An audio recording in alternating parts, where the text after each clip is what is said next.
Hello everybody, this is me from the future. Unfortunately, my presentation was taken down due to some copyright issues. I'm sorry to any content creators who were offended by my video. Fortunately, I was able to remove all the videos and music that was used in this video and was licensed. So hopefully this video doesn't get copyright claimed. Thank you and enjoy. So there was nothing sane about Chernobyl. Picture this. It's April 25th, 1986. You're in a city called Pripyat. You're probably lying down or reading a book, watching television. In the same city there are three people discussing a test. Who are those three people and what is that test? Those three people were Comrade Viktor Brukhanov, who was the director of Chernobyl nuclear power plant, Comrade Nikolai Fomin, who was the chief engineer of the Chernobyl nuclear power plant, Comrade Anatoly Dyatlov, who was the deputy chief engineer. Now these three people were on a meeting, and the test they were discussing was a low energy test. Now what is a low energy test?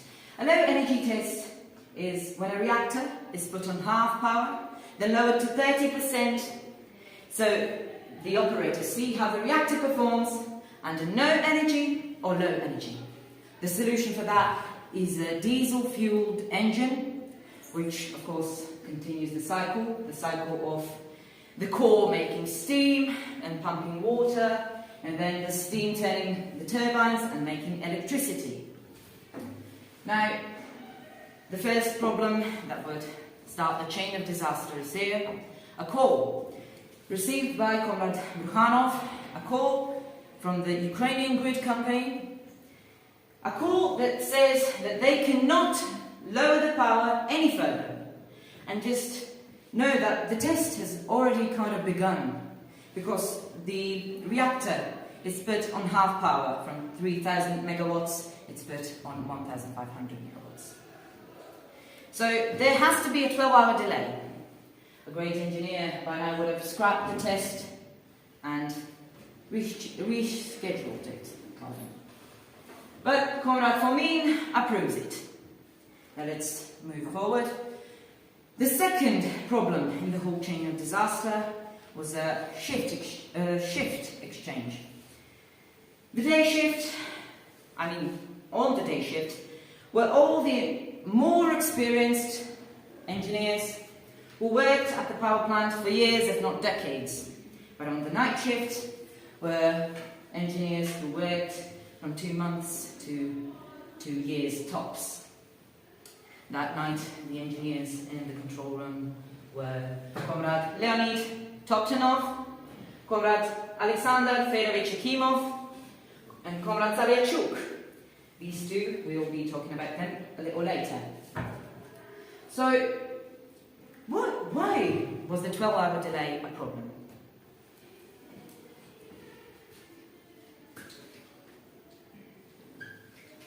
Xenon.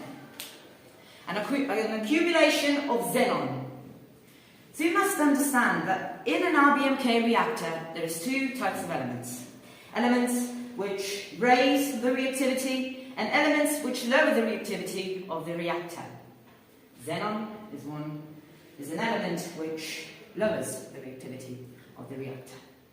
Now let's skip forward to the test itself. Comrade Dyatlov these two actually were sleeping, and Comrade Dyatlov was there supervising the test. By the way, these people, not only they were not experienced enough, they didn't know about the test. They were just told at midnight when the shift change happened that they will be performing a test. When they came in, they were given instructions, but another problem, a lot of the instructions were crossed out. Of course, Akimov calls the day shift, and the day shift tells them to follow the crossed out instructions. Now you can see there is a problem forming, and it looks like we have a vicious cycle on our hands. Now, Let's go to the test.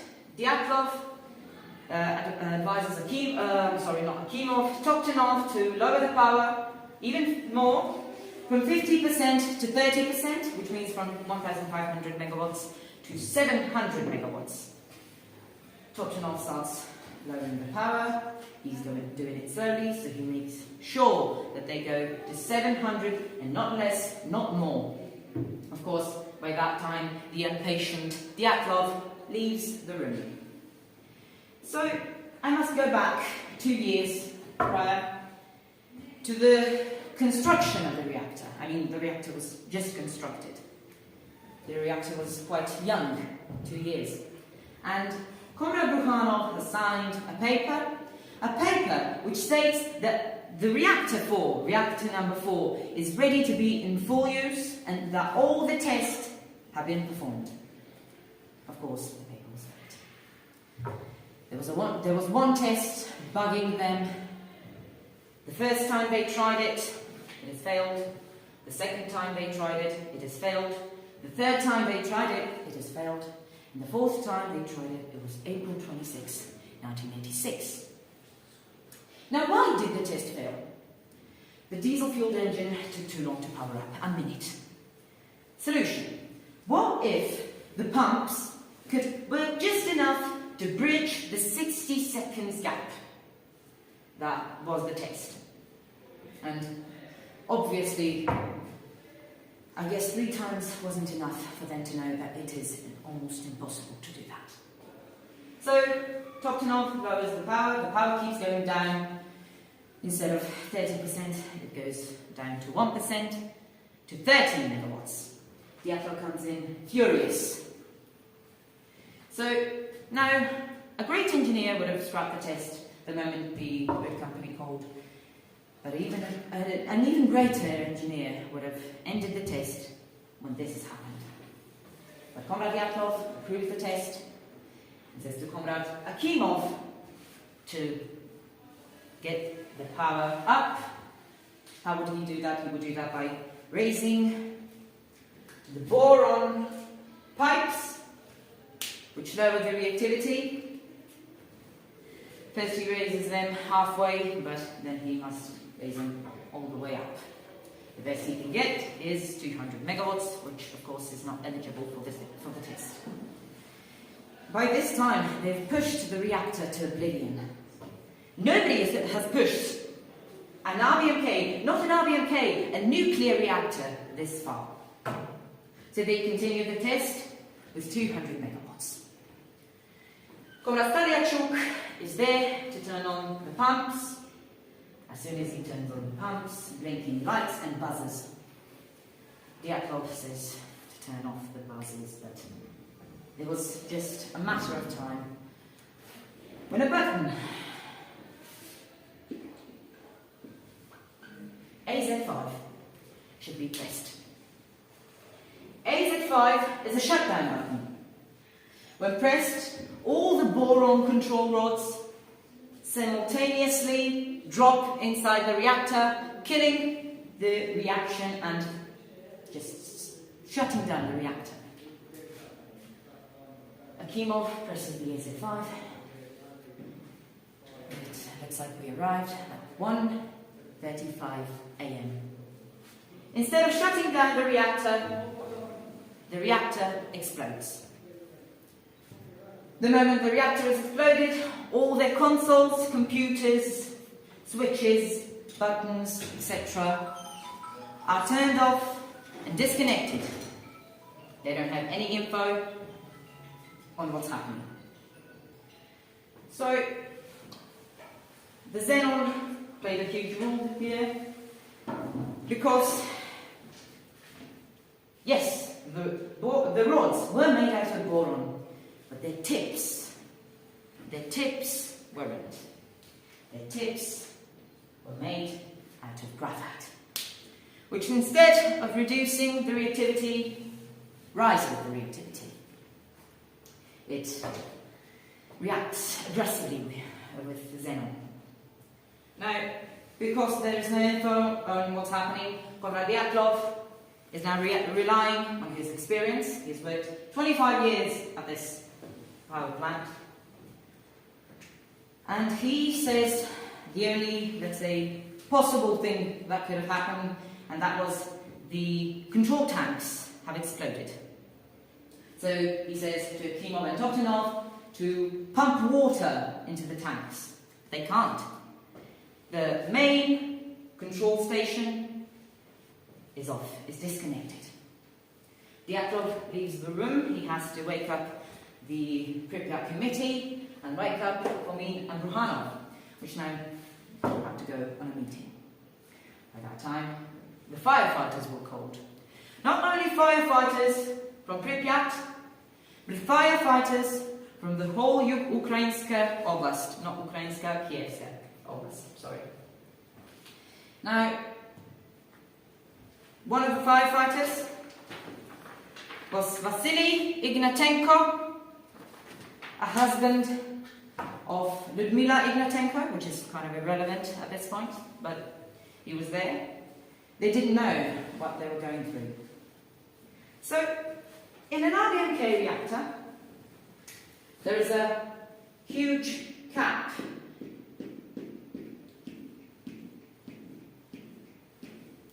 Of course, it's more circular than shown here. That cap weighs 2,000 tons.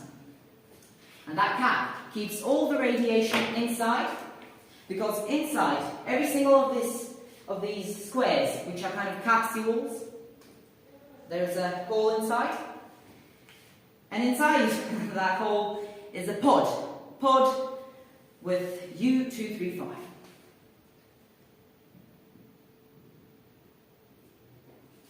Which is the fuel commonly used at nuclear reactors.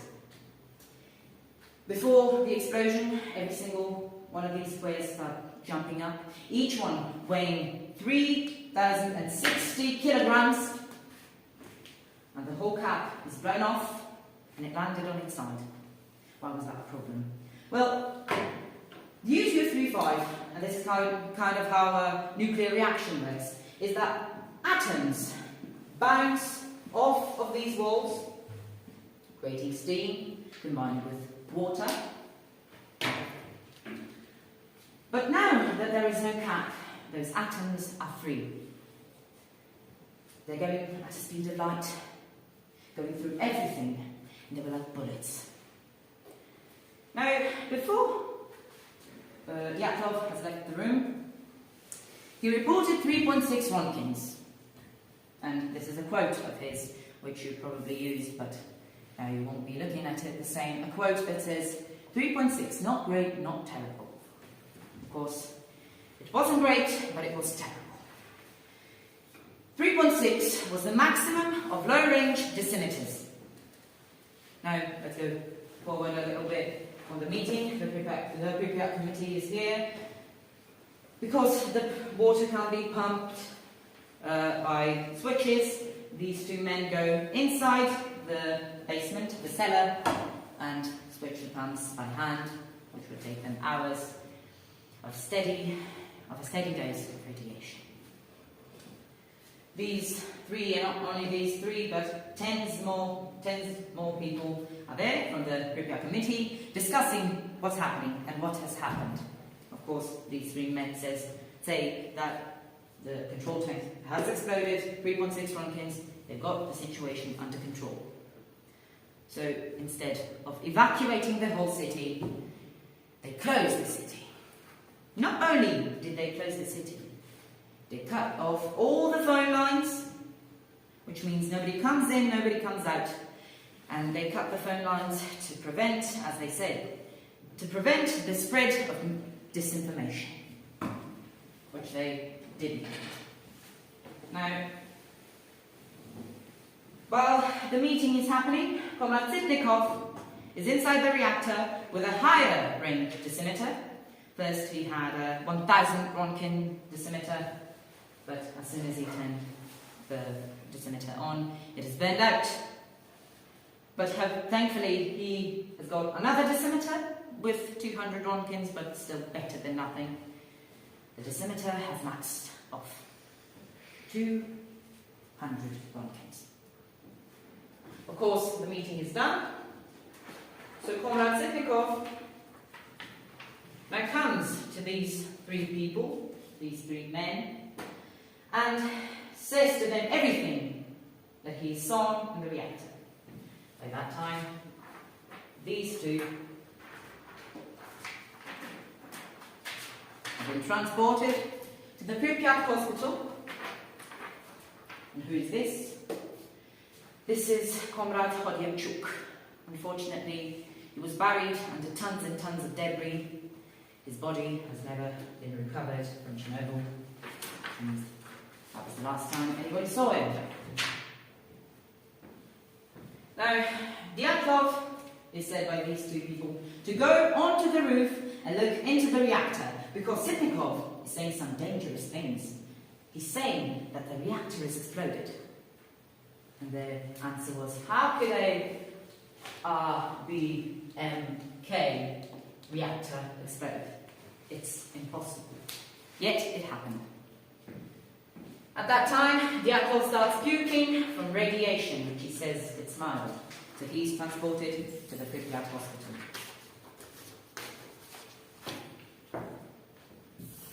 And Vasily Ignatenko too was inside the Pripyat hospital. So instead of Dyatlov, it was Sitnikov going to the reactor. I mean, not to the reactor, but to the roof. He went to the roof, went inside of the reactor. There was no core, there was no reactor. It's not the control tanks, it's the reactor itself. Now let's come back a few hours. It's the firefighters. So firefighters reported seeing a smooth black mineral laying on the ground. That mineral was graphite. Graphite which could be found only on the tips of the boron rods.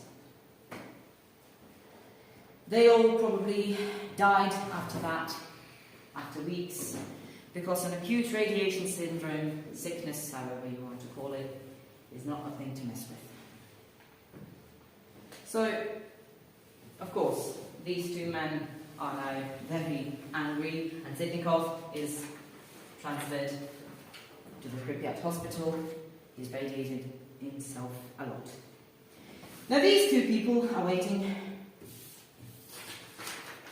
for the Moscow Committee.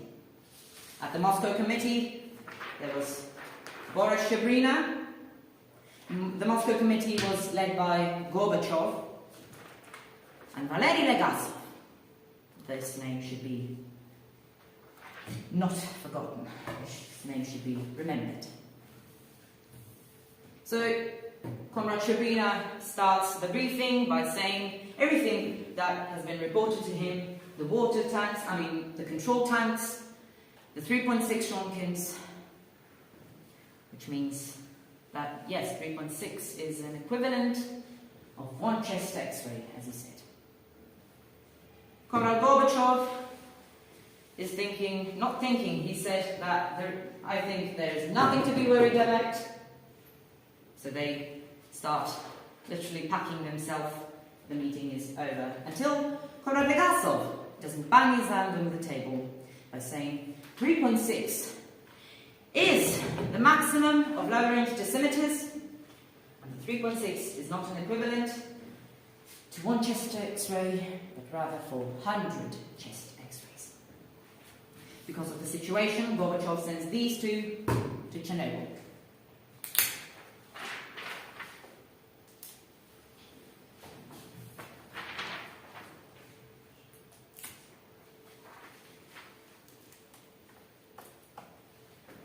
So these two men arrived. Of course, Fomin is yelling at Legasov, saying that Legasov has been lying, and spreading misinformation like this is just, how do I say it? It's unacceptable. So they're waiting for Comrade Plekhanov, who has the highest range dosimeter, to see how big the radiation actually was. When Plekhanov comes, he says it's not 3.6 Roentgens, but rather 12,000 Roentgens, which which means this is not an equivalent to 400 X-rays, but rather 4 million X-rays. These two people are arrested and put into custody. And now we have finished kind of the best part. We're going to the aftermath. Before I start, I must say that everybody that was inside the Pripyat hospital was transferred to the Moscow hospital number 6, where hundreds of people died. One more thing. What is an acute radiation sickness? It's in stages, but I'll be short. The first stage is blisters. The skin turns red, it's burnt from all the radiation. The second stage is the patient feels great, even recovering, feels healthy, feels like nothing is wrong with him. And that lasts from 1 day to a week. The third phase of this syndrome or sickness, your skin starts turning black, starts peeling off. And the fourth and the worst phase, death. Now, let's go to the aftermath. The first problem these two people have to solve is the fire. The fire that couldn't be turned off by water because it was radioactive. It wasn't any kind of fire. So they came to an ingenious idea. They were brainstorming, they didn't know what to do, but the only thing that they could do is pour boron and sand over the reactor, which would extinguish the fire. Now let's go forward. Hi, this is me from the future. So a problem that I forgot to mention, and the problem that Comrade Valery Alexeyevich Legasov had to encounter, was the melting down core. When that 2,000-ton cap exploded, it landed on its side, exposing the core, which means after some time the core would go into a total meltdown. Not only that, but the boron and sand that were poured to extinguish the fire were now turning into a kind of a lava, which just added on to the melting core. So why was that a problem? Well, that lava and the core melting down would melt down through the lower pad of Chernobyl, of the reactor, and contaminate the underground waters, including the Dnieper. The solution for that, Comrade Valery Legasov, let's say, arranged 100 miners to dig under the reactor itself, reinforce the pad, the lower pad of the reactor, and build a heat exchange system which would cool down the melting core, the lava which was made by boron and sand, and the melting fuel. So that is kind of it. At the end there were about 400 miners, 100 of them unfortunately died. There was a 60% chance that the lava and the core would actually melt through the lower pad. It turns out that it didn't melt through the pad. So yeah, I guess 100 people died for nothing. I mean, you shouldn't say for nothing, because we were at least sure that our underground waters and the Dnieper was safe, and that the water that they drink, the water that they bathed in, was safe. So I guess this is a win and lose situation. Now let's go back to myself from the past. The fire is extinguished. Now, debris. There is a lot of debris, radioactive debris, on the roofs and around the reactor that must be cleaned. Most of the debris could be cleaned by, of course, hand, I mean not literally by hand, but by shovels, by people. But the debris on a piece of Chernobyl that was called Masha, a man, I would just say, a man could stand at that part of the reactor, for 90 seconds, his life expectancy would be halved. They didn't have robots at that time that were capable of cleaning the debris off the roofs. So they had to use people. Liquidators. The liquidators were there for approximately 20 days before they cleaned off the roof. Most of them died, most of them are still alive today. After that, there was another problem. Comrade Legasov, who was actually from the Acute Institute, he wasn't a physician, he was a nuclear scientist. He thought that the water tanks were empty, but indeed the water tanks were full because Akimov and Toptonov just were going by rules. Dyatlov, this is a fun fact, kind of, although it's not that fun. Dyatlov said to Akimov, if he doesn't raise the power, which Akimov was hesitant to do, he won't be working at Chernobyl, he won't be working at Ignalina, he won't be working at Leningrad, he won't be working at any nuclear power station that was in Soviet, Russia, Ukraine, and etc. Now let's come back to the water tanks. So they are full. They must be emptied by a Suez gate valve, which can be only opened by hand. They need 3 people, better known as today, known as the Suicide Squad. You maybe watched their movie. Well, now you know it's based on this. These 3 people went inside the water, which was actually very radioactive because the U-235, the fuel, was actively leaking inside the water. They were told that after 17 days they will die, but a miracle struck.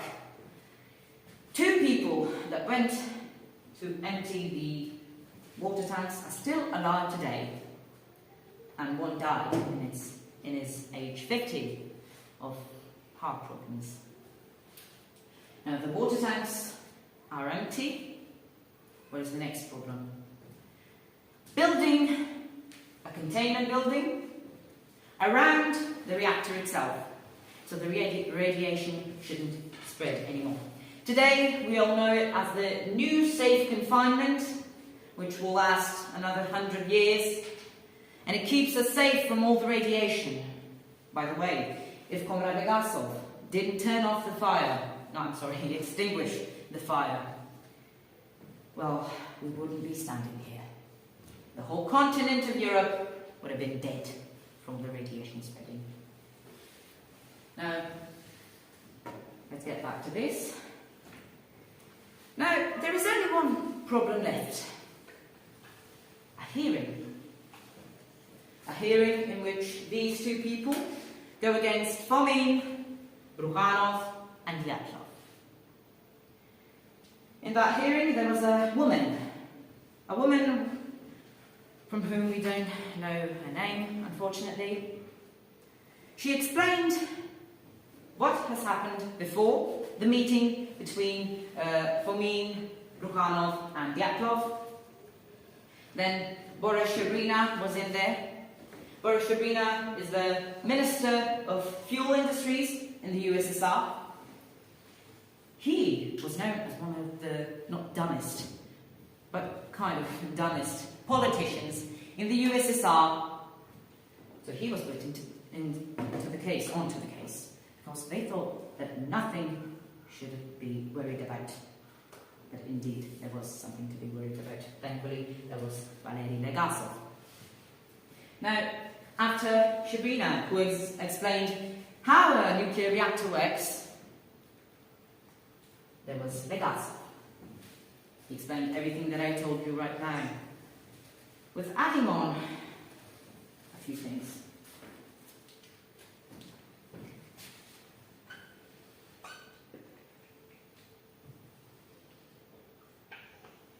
So this is kind a control rod, a boron control rod looks like. Just that the tips were made out of graphite. Now, I didn't explain why did the explosion happen. So what was the cause? The AZ-5 should have shut down the reactor. It would have shut down the reactor if these rods were made out of pure boron, but their tips, as I said, were made out of graphite, which acts aggressively with the xenon that has poisoned the core 12 hours before the explosion. Now, that's just how the explosion happened. The graphite and xenon reacted extremely aggressive, so that is how the April 26, 1986 happened. So, what did kind of put Konrad Legasov in a grave? When the judge asked him why were the tips made out of graphite, he said, and this is quote, "For the same reason, our reactors are the only reactors which use the negative and the positive void coefficient. For the same reason we don't have containment buildings around our reactors, and for the same reason that our fuel isn't enriched. It's cheaper." Of course, that is now not only going against Dyatlov, Brukhanov and Fomin, that is going against the country, the USSR, which were then, and even now, shaky grounds. After the hearing, Fomin, Brukhanov and Dyatlov were given 10-year sentences. Dyatlov being in a concentration camp, being released after 5 years because of his health. He is shortly after died, in his age 61. Konrad Fomin has been released 5 years after, so he didn't serve the full sentence. He's alive today. And Konrad Brukhanov was released after 10 years. He died in 2020, being 85. So, but the sentence is cheaper. How could it bury a man? Well, after the hearing, Konrad Legasov has been called out by the leader of the KGB, Comrade Chernobyl, because he's contradicting his own testimony in Vienna and going against the country, which is, let's say, prohibited. So, instead of sentencing him in jail, he was given a life sentence in his apartment. He wouldn't be able to talk to anyone. He would still keep his title at the Acute Chapter Institute, but won't have any authority. Nobody will talk to him. Nobody will listen to him. He will become, let's say, a loner. After 2 years, 2.5 years, he hanged himself. Before his death, he has recorded some tapes. Those tapes are saved today. You can watch them on YouTube. And he explains what has happened at Chernobyl. That is kind of the most that we know, most information. He hanged himself. By hanging himself, actually, he did more good than bad, which is ironical. Because he has forced the country to admit that it was wrong, fixing the 16 RBMK reactors that had the same AZ-5 flaw, and cementing his words, let's say, and his actions as a hero, at least for us, because he was supposed to be given a hero of the nation, the highest banner of the Soviet Union. Instead of that, he was isolated. So, After him, 4 years after the explosion, Comrade Boris Shabrina has died of radiation sickness.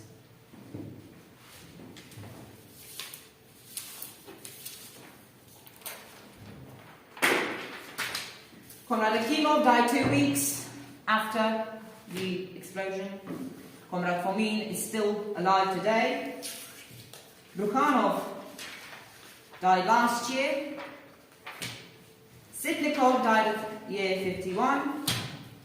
Vasily Ignatenko died 2 weeks after the explosion. Dyatlov died at his age 60.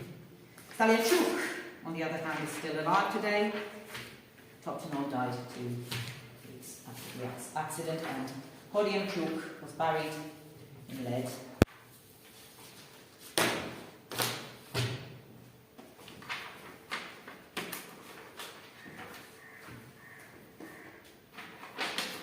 So, these are the people who are alive, actually dead. And these are the people who are alive today. The official number of the dead people goes from 93 to 93,000. Unfortunately, the USSR didn't keep any records of the deaths, so we only know that the rate was high. That, my ladies and gentlemen, is how an RBMK reactor expands. Thank you.